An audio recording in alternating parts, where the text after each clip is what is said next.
Bismillahirrahmanirrahim. Alhamdulillahirabbil alamin. Wa bihi nasta'in ala umurid dunya waddin.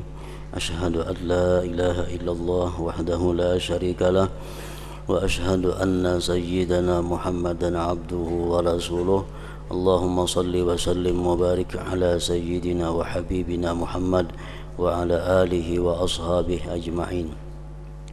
Qala al-musannif al-imam hujjatul Islam Abu Hamid Muhammad bin Muhammad al-Ghazali rahimahullah wa nafa'ana bi ulumih wa yaqrubu min taqarrubis salatin bi bina'il masajid wal madaris bil malil haram taqarrubul ulama'i bi ta'limil ilmi lis-sufaha'i wal ashrar wal mashghulin bil fisqi wal fujur al qasirina himamuhum ala mumaratil ulama wa mubaratis sufaha wa istimalati wujuhin nas wa jam'i hutamid dunya wa akhdhi amwalis salatin wal yatama wal masakin fa inna haula idza ta'allamu kanu qutta tariqillah wa antahadha kullu wahidin minhum bi baldatihi naiban 'anid dajjal yatakalabu 'ala ad-dunya wa yatba'ul hawa wa yataba'adu 'anit taqwa wa yastajri'un nas musyahati 'ala ma'asillahi ta'ala summa qad yantashiru dhalika al-'ilmu ila mithlihi wa amthalihi wa yattakhidunahu aidan alatan wa wasilatan bisyarri wa ittiba'il hawa wa yatasalsalu dhalik ila akhir. Makna daripada kalam Hujjatul Islam Abu Hamid al-Ghazali rahimahullah wa nafa'ana bi ulumih. Rasulullah sallallahu alaihi wasallam bersabda, la yu'dzarul jahilu 'alal jahli wa la yahillu lil jahili ayyaskuta 'ala jahlihi wala lil alim ayyaskuta 'ala ilmihi. Artinya tidak dimaafkan orang bodoh, orang yang tidak tahu, tidak dimaafkan karena kebodohannya, karena ketidaktahuannya, tidak dimaafkan. Artinya andai kata nanti ditanya di akhirat, kenapa engkau lakukan ini? Dijawabnya, ulun kada tahu itu hukumnya. Dimaafkan, kada dimaafkan. Tidak dimaafkan orang yang jahil karena kejahilannya itu.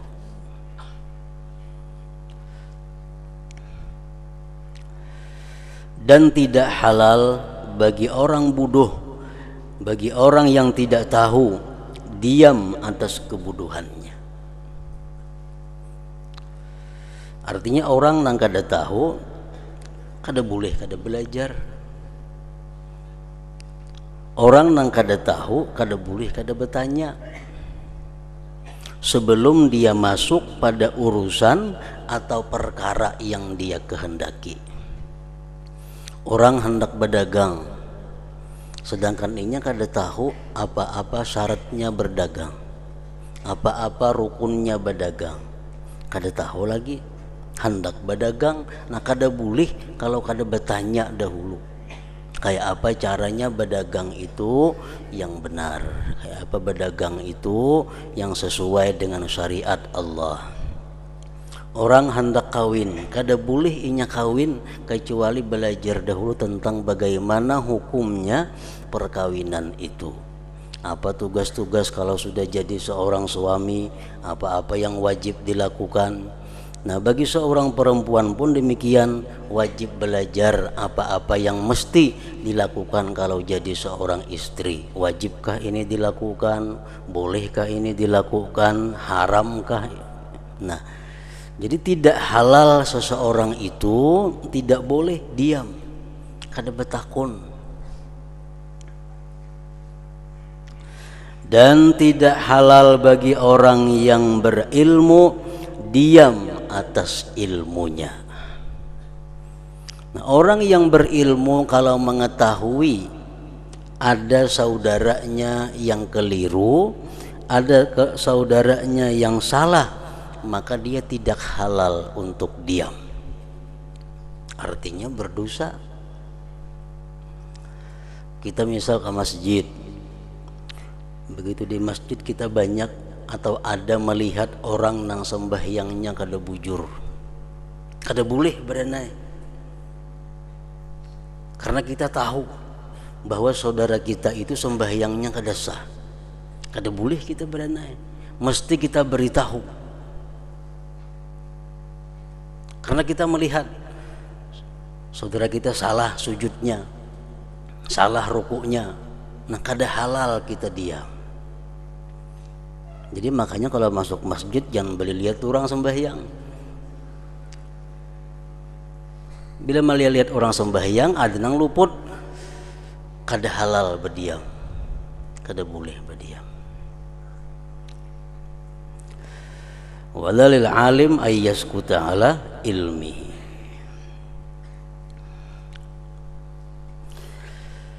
Nah, jadi hubungannya dengan masalah kita niat di sini, bahwa andai kata kita meniatkan kebaikan atas perbuatan maksiat dengan alasan bahwa kita tidak tahu bahwa itu tidak boleh, itu tidak dimaafkan oleh Allah Subhanahu wa ta'ala, tidak dimaafkan.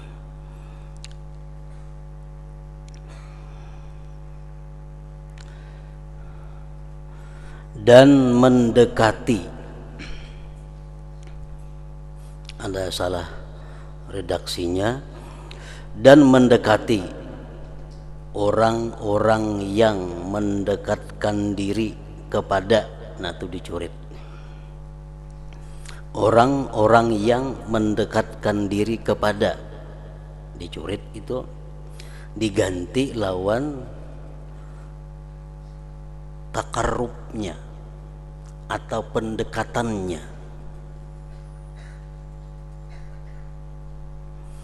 Orang-orang yang mendekatkan diri kepada para, ingat kepada, nanang bujur itu bacaannya, dan mendekati akan takarrubnya para penguasa dengan membangun masjid dan sekolah-sekolah dengan harta yang haram. Mendekati apa? Mendekati takarrubnya para ulama as-su. Nah, kayak itu bacaannya. Dan mendekati akan takarrubnya para penguasa dengan membangun masjid dan sekolah-sekolah dengan harta yang haram.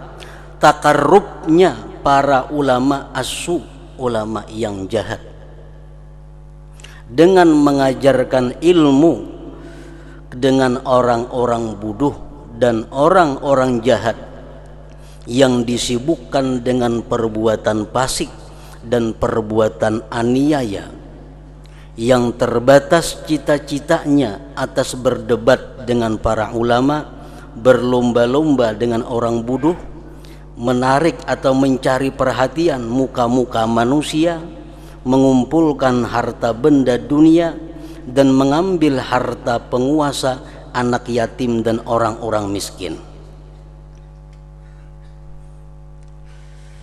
Nah, di sini ada dua masalah. Yang pertama, seorang penguasa pemerintahan jadi kita. Mereka itu membangun masjid, membangun sekolahan dengan harta yang haram. Walaupun niat mereka itu baik, tetap itu satu kesalahan.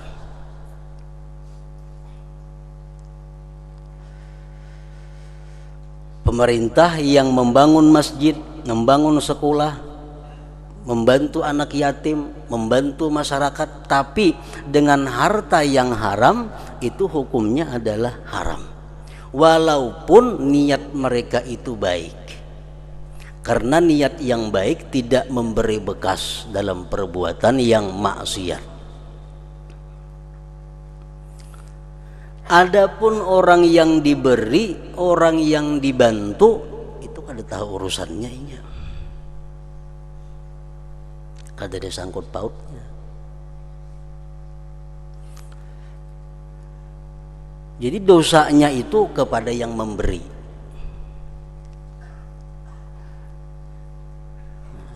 Di dalam kitab Hidayatus Salikin disebutkan kalimatnya seperti ini.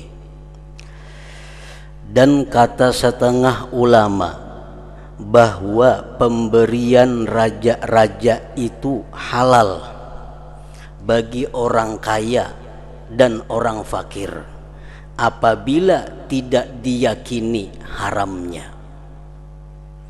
Pemerintah misal membantu kita,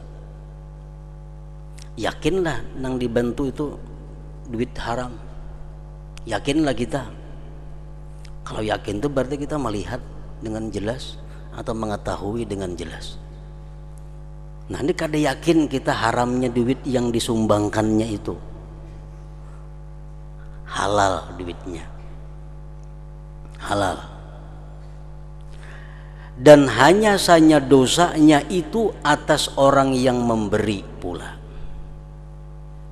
Pemerintah yang membantu sekolahan sebagainya masyarakat dengan duit yang haram, tapi kita ke masyarakat ini kada tahu duit itu haram atau kada, kita jelas sudah kada tahu karena campur aduk.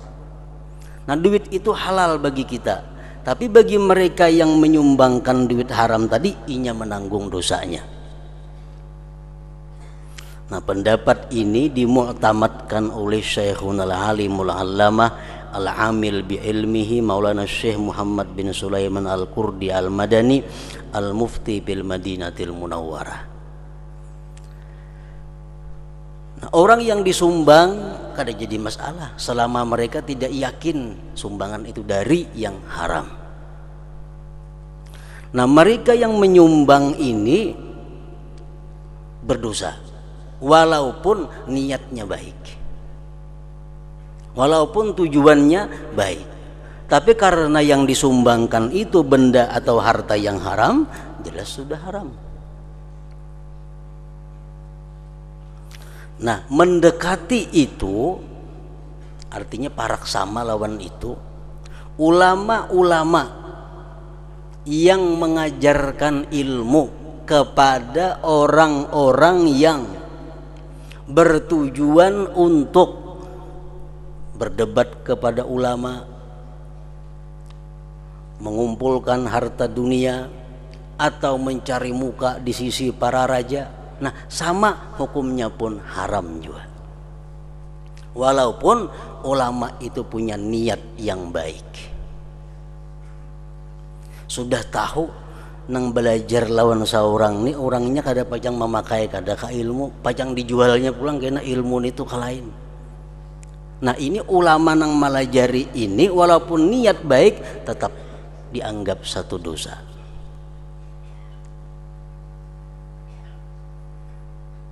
Tetap dianggap berdosa. Orang hendak belajar lawan kita, sedangkan kita mengetahui orang ini hendak belajar lawan kita bukan karena hendak ilmunya, tapi dia hendak dinilai orang bahwa dia ini orang penuntut ilmu. Orang ini niatnya tujuannya supaya inya berilmu nyaman kena mengumpulkan harta dunia. Nah orang macam ini dilajari ilmu berdosa, berdosa. Walaupun kita ajari dengan niat kita yang baik tetap salah, tetap salah. Sama hukumnya kurang lebih mendekati tadi kepada para penguasa yang menyumbangkan harta haram kepada masjid dan sekolahan tadi. Maka apabila mereka belajar, maka sesungguhnya apabila mereka belajar, orang-orang yang niat buruk ini belajar ilmu agama, maka mereka adalah orang-orang yang memotong jalan Allah Ta'ala dan masing-masing dari mereka bangkit dalam negerinya sebagai pengganti Dajjal yang rakus kepada dunia, mengikuti hawa nafsu, menjauhkan diri dari takwa, dan berani kepada manusia disebabkan ia menyaksikan perbuatan maksiat kepada Allah Ta'ala. Nah, jadi seorang guru ini kalau hendak mengajari ilmu yang khusus kepada manusia, mesti diketahui dahulu bujur-bujur manusia ini macam apa tujuan dan niatnya belajar ilmu itu. Pada ilmu diajarkan baik, si ulama niatnya bagus, cuman yang belajar ini niatnya kada bagus, si ulama ini tahu, nah itu termasuk dosa. Kemudian ilmu itu kadang-kadang tersebar kepada orang yang seperti tadi, dan mereka juga menjadikannya sebagai alat dan perantara dalam berbuat kejahatan dan mengikuti hawa nafsu, dan demikian itu berantai jadinya terus menerus. Dan bahaya semuanya itu kembali kepada pengajar yang mengajar ilmu kepada orang tersebut, beserta tahunya pengajar dengan kerusakan niatnya pelajar tadi dan tujuannya, dan menyaksikannya si pengajar akan bermacam-macam maksiat dari perkataannya, perbuatannya, pada makanannya, pakaiannya, dan tempat tinggalnya. Nah, si pengajar ini sudah tahu yang belajar nih gawiannya macam ini, yang belajar ini minuman makanannya macam ini, yang belajar ini pergaulannya macam ini, masih dilajari ilmu. Nah, si pengajar ini dia akan mendapat dosa dari Allah Subhanahu wa Ta'ala, karena menolonginya untuk menjadikan ilmu sebagai alat untuk pembenaran dirinya dalam melakukan maksiat tadi. Lalu orang alim ini meninggal dunia, dan tetap bekas-bekas kejahatannya masih tersebar di alam. Dalam 1000 tahun umpamanya dan 2000 tahun, tetap si alim tadi menanggung akibatnya, tetap menanggung dosanya.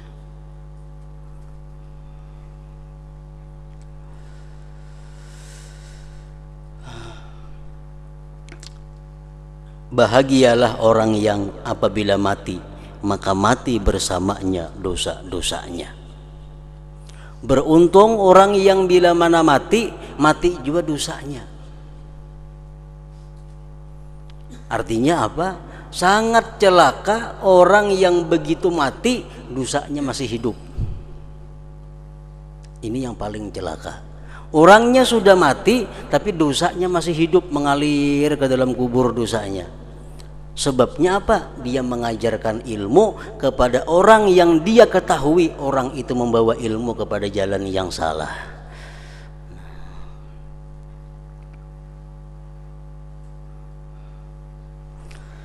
Kemudian yang mengherankan dari kebodohannya, di mana ia berkata, sesungguhnya amal perbuatan itu tergantung niat.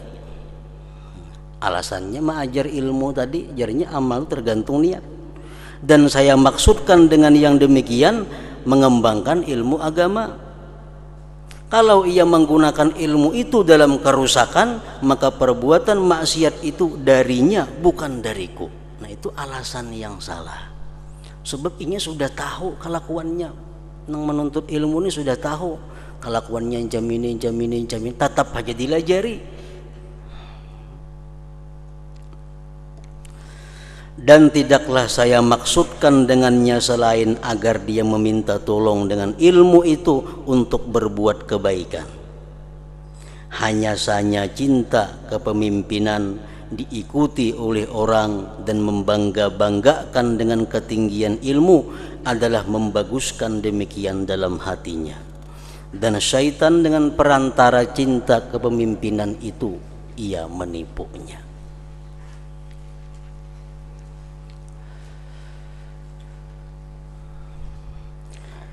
Semoga saya mengetahui, ujar Imam Ghazali, apa jawabannya tentang orang yang memberi pedang kepada perampok.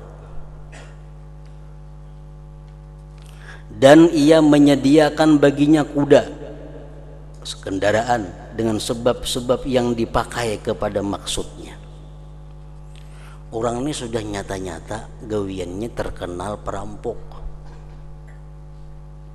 diunjuki pedang, diunjuki senjata, diunjuki kendaraan. Apa jawabannya itu? Dan ia mengatakan, nang memberi ini, hanya saja saya bermaksud memberi dan murah hati dan berakhlak dengan akhlak Allah yang bagus, dan saya bermaksud agar ia berperang dengan pedang ini dan kuda di jalan Allah. Maulah niat macam itu. Kita ini sudah tahu orang ini gawiannya perampok, diberi pedang dengan niat bahwa pedang ini agar digunakan di jalan Allah, itu ada mau. Karena zahir perbuatannya sudah menunjukkan orang ini perampok. Kadang-kala diberi pedang, bila kita beri pedang walaupun niat kita baik, tetap kita berdosa, tetap kita dapat dosanya. Dan sesungguhnya menyediakan kuda, tali pengikat, dan kekuatan bagi orang-orang yang berperang adalah termasuk ibadah yang paling utama. Maka jika ia menggunakannya kepada merampok, maka ia adalah orang yang berbuat maksiat. Nah, di sini artinya bahwa kita dituntut bukan hanya kita hati-hati dalam hal maksiat kepada Allah, tapi juga kita hati-hati dalam hal memberikan fasilitas, memberikan sarana untuk orang berbuat maksiat kepada Allah. Walaupun niat kita baik, tetap kita akan dapat dosanya. Dicontohkan dua macam tadi. Pertama, orang mengajar ilmu. Inya mengajar ilmu tujuannya karena Allah, bagus niatnya. Tapi inya tahu bahwa nang belajar ini orangnya kada karena Allah. Nang belajarnya hanya mencari alat ilmu itu digunakannya untuk kepentingan dunia. Nah, walaupun si pengajar ini karena Allah, niatnya tetap inya berdosa, karena memberikan ilmu kepada orang nang salah.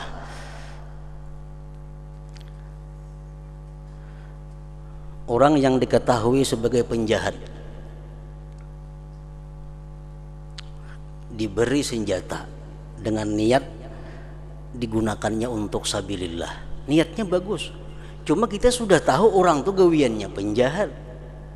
Nah, kadang-kala kita beralasan bahwa kalau digunakannya maksiat tuh urusannya, kadang-kala alasan seperti itu karena kita sudah tahu orang ini sebagai orang penjahat.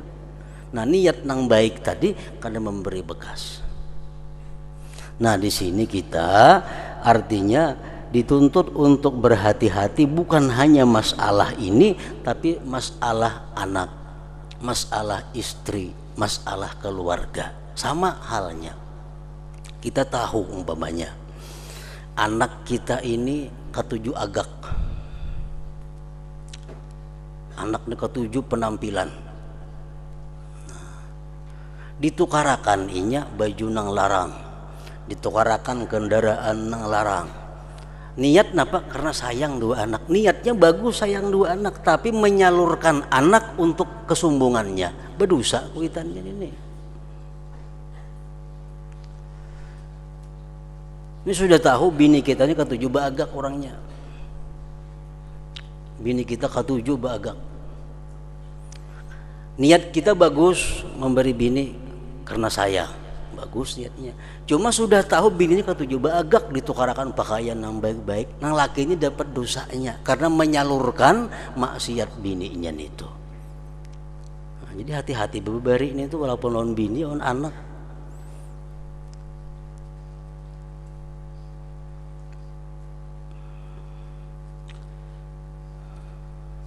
Nah, kayaknya kita mati, anak kita masih mengenai kendaraan yang kita tuarakan yang jadi kesombongannya, tetap kita dapat dosanya dalam kubur. Nah, ini ngarannya orangnya mati, dosanya hidup. Nang bagus tuh orangnya mati, dosanya mati juga.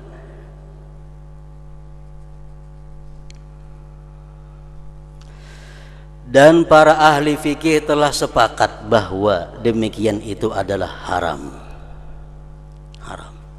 Macam apapun niatnya baik, tapi kalau sudah tahu bahwa apa yang kita berikan itu adalah dijadikannya alat untuk maksiat, kada bisa diterima.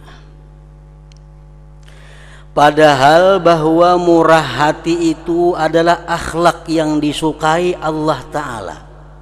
Padahal kita pemurah itu akhlak yang baik. Sayang kepada anak, akhlak yang baik. Sayang kepada istri, akhlak yang baik. Tetapi kalau mereka itu kita ketahui menggunakan pemberian kita di jalan yang tidak diridai Allah, lebih baik kita pemalar, lebih baik kita menahan pemberian itu. Sehingga Rasulullah sallallahu alaihi wasallam bersabda, inna lillahi ta'ala thalathami'ati khuluqin man taqarraba ilaihi biwahidin minha dakhalal jannah wa ahabbuha ilaihi as-sakha. Artinya sesungguhnya Allah Ta'ala mempunyai 300 akhlak. Barang siapa mendekatkan diri kepadanya dengan salah satu daripadanya, niscaya ia masuk surga. Dan yang paling disukai olehnya adalah murah hati, pemurah. Pemurah itu paling baik sudah. Cuma kita memberi, kita lihati dahulu orangnya. Apakah pemberian kita ini membantuinya kepada maksiat atau kada?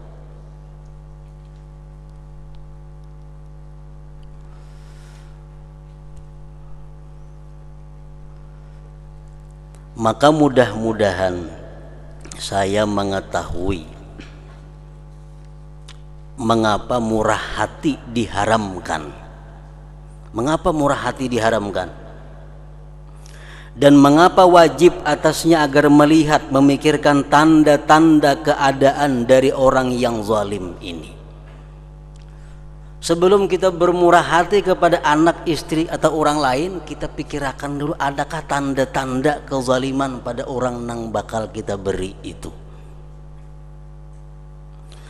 Apabila tampak baginya dari kebiasaan orang itu bahwa ia meminta tolong, artinya menjadikan dengan pedang untuk berbuat kejahatan, maka semestinya ia berusaha menarik pedangnya. Tidak bahwa ia membantunya dengan yang lain. Kalau sudah kita ketahui bahwa ini orang menggunakan pemberian kita di jalan yang maksiat, kita tarik itu. Dan ilmu adalah senjata yang dipakai untuk memerangi syaitan dan musuh-musuh Allah. Dan kadang-kadang musuh-musuh Allah tolong menolong dengan ilmu, yaitu hawa nafsu. Ilmu ini bisa dipakai untuk memusuhi syaitan, tapi ilmu bisa juga dipakai untuk mengawani syaitan. Bila ilmu kita gunakan untuk mendekatkan diri kepada Allah, itu ilmu yang memerangi syaitan ngarannya. Tapi bila ilmu kita gunakan untuk mencari kepentingan dunia, nah itu ilmu yang kawannya syaitan. Jadi sebelum kita mengajarkan satu ilmu kepada seseorang, maka kita memeriksa dahulu orang itu macam apa keadaannya. Khawatir kalau pelajaran yang kita berikan itu digunakannya untuk alat jalan maksiat kepada Allah. Barang siapa terus-menerus mengutamakan dunianya atas agamanya dan mengutamakan hawa nafsunya atas akhiratnya, dan ia lemah dari yang demikian karena sedikit keutamaannya, maka bagaimana membantunya dengan satu macam ilmu yang membangkitkan, yang memungkinkan ia untuk sampai kepada nafsu syahwatnya. Bahkan ulama ussalaf rahimahullah senantiasa menyelidiki hal ehwal orang yang pulang pergi kepada mereka. Jadi ulama salaf dahulu mengontrol, mengawasi murid nang pulang pergi, keluar masuk di rumahnya itu. Maka jikalau mereka melihat daripadanya ketaksiran dalam salah satu ibadah sunnah, maka mereka mengingkari kepadanya dan meninggalkan menghormatinya. murid yang disayanginya, murid yang dicintainya. Begitu dia melihat murid ini sudah melincing dari jalan Allah, mereka pun tidak akan sayang dan cinta lagi kepada murid itu. Nah, itu ulama-ulama yang dahulu. Dan apabila mereka melihat daripadanya perbuatan aniaya dan menghalalkan yang haram, maka mereka meninggalkannya dan meniadakan dari majelis mereka dan meninggalkan berbicara dengannya. Ditagur aja kada lagi, lebih-lebih mengajarnya, karena tahunya mereka bahwa barang siapa mempelajari suatu masalah dan tidak mengamalkannya dan melampauinya kepada yang lain, maka ia tidak mencari melainkan alat kejahatan. Orang yang diketahuinya kada mengamalkan ilmu, berarti orang itu menjadikan ilmu sebagai alat untuk kejahatan. Dan semua orang salaf, orang dahulu, sungguh telah berlindung kepada Allah Ta'ala daripada orang yang zalim, yang alim dengan sunnah. Dan mereka tidak berlindung dari orang yang zalim, yang jahil.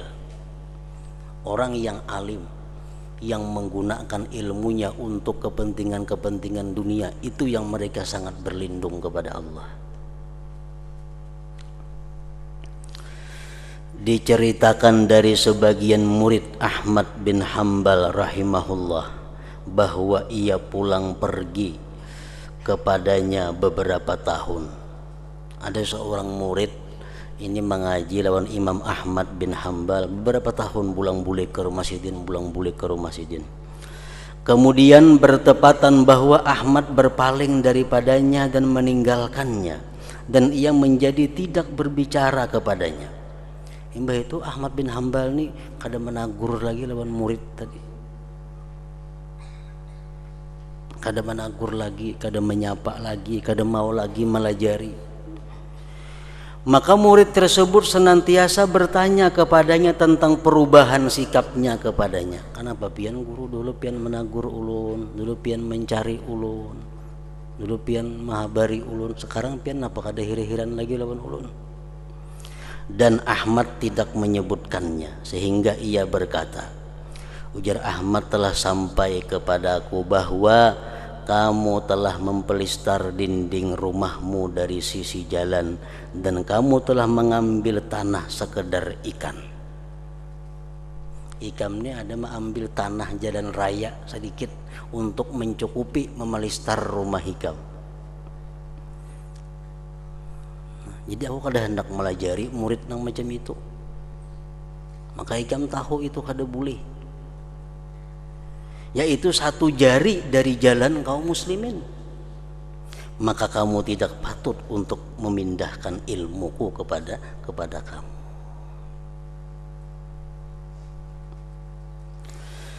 Begitulah pengintaian orang-orang salaf terhadap hal ehwal orang-orang yang menuntut ilmu. Ini dan contoh-contoh seperti ini adalah termasuk di antara sesuatu yang samar atas orang-orang yang dungu dan pengikut-pengikut syaitan. Walaupun mereka adalah orang-orang yang mempunyai baju jubah dan lengan-lengan baju yang luas, dan mempunyai lisan yang panjang, dan mempunyai kelebihan yang banyak. Nah, dimaksudkan dengan ini adalah ilmu-ilmu yang khusus. Bukan ilmu secara umum, bukan. Ilmu mengenai yang wajib, ilmu mengenai yang haram, nah itu siapa aja boleh dilajari. Tapi kalau ilmu-ilmu yang khusus, ilmu-ilmu yang bisa dijadikan jalan untuk akhirat, bisa untuk mencari dunia, nah itu yang mesti kita memberikan, bukan kepada sembarang orang. Itihi dahulu orangnya macam apa, cucuk belajar ini atau kada.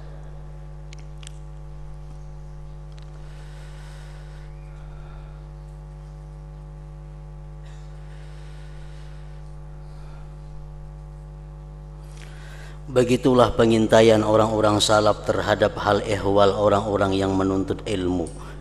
Dan contoh-contoh seperti ini adalah termasuk di antara sesuatu yang samar atas orang-orang yang dungu dan pengikut-pengikut syaitan, walaupun mereka adalah orang-orang yang mempunyai baju jubah dan lengan-lengan baju yang luas, dan mempunyai lisan yang panjang, dan mempunyai kelebihan yang banyak. Maksudnya kelebihan ilmu-ilmu yang tidak meliputi atas peringatan daripada dunia dan pencegahan daripadanya, keinginan pada akhirat dan seruan kepadanya akhirat. Bahkan itu adalah ilmu-ilmu yang berkaitan dengan makhluk dan dipakai untuk sampai kepada mengumpulkan harta benda, diikuti manusia dan mendahului teman-temannya. Jadi sabda Rasulullah sallallahu alaihi wasallam, innamal a'malu binniyat, hanya saja amal perbuatan itu tergantung niat, adalah khusus dari 3 bagian dengan perbuatan taat dan perbuatan yang mubah, bukan perbuatan maksiat. Innamal a'mal bin niyat, hanya saja amal perbuatan itu tergantung niat. Nangkawa dirubah niat hanyalah amal taat dan amal mubah. Amal maksiat kada bisa dirubah dengan niat.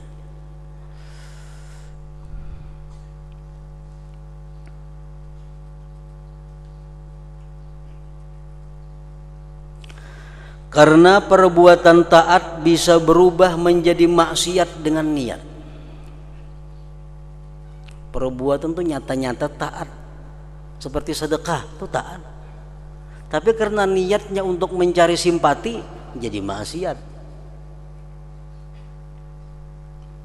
Memberi, menyumbang, perbuatan taat, tapi karena niatnya bukan karena Allah jadi maksiat. Nah, perbuatan taat bisa berubah menjadi maksiat dengan niat, dan perbuatan mubah bisa berubah menjadi maksiat dan taat dengan niat kasar. Perbuatan yang mubah itu bisa menjadi haram dengan niat yang jahat. Perbuatan yang mubah bisa menjadi pahala kalau niatnya baik. Kalau niatnya baik.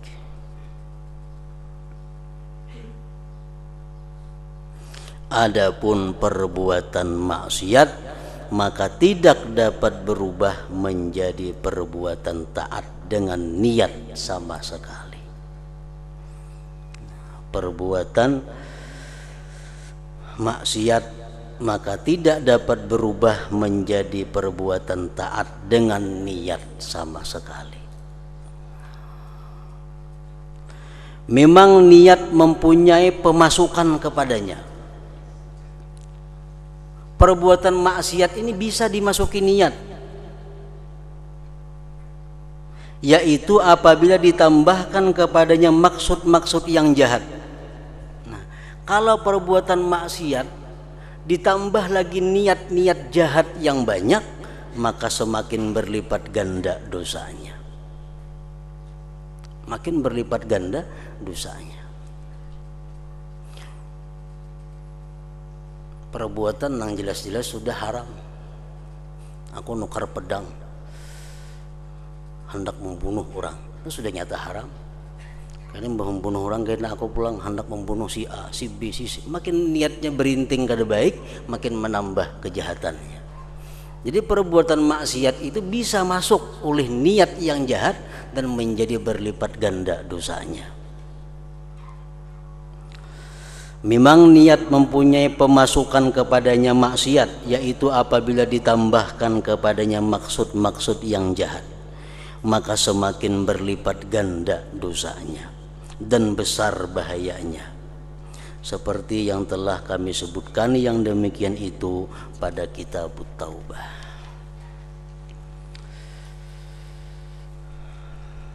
Nah, ingat situ bagian kedua, ketaatan-ketaatan, dan itu bertalian erat dengan niat dalam pokok sahnya dan dalam berlipat ganda keutamaannya.